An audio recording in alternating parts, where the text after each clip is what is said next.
dilesin. Şehidimden artıktı. He? Şehidimi söylediler, gazimi söylediler. Ver telefonu bana. Hemen bu şahsına. Verin. Nasıl benden şehidimden ölen artıktı? He? Kim ben şehidimden, polisimden artıktı? Ben yalak adam değilim. Ben bu devletten atam bastırılım. Özüm de bu devlette olacağım. Başa düştün mü? Bir o şehidimiz gazimiz şeye amanın destesi. Var faktlarımız burada.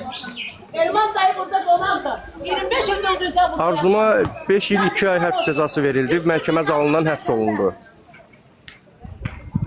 Yeni gələnlər üçün bir daha xatırladıram. Yox, indi çıxmayacaq.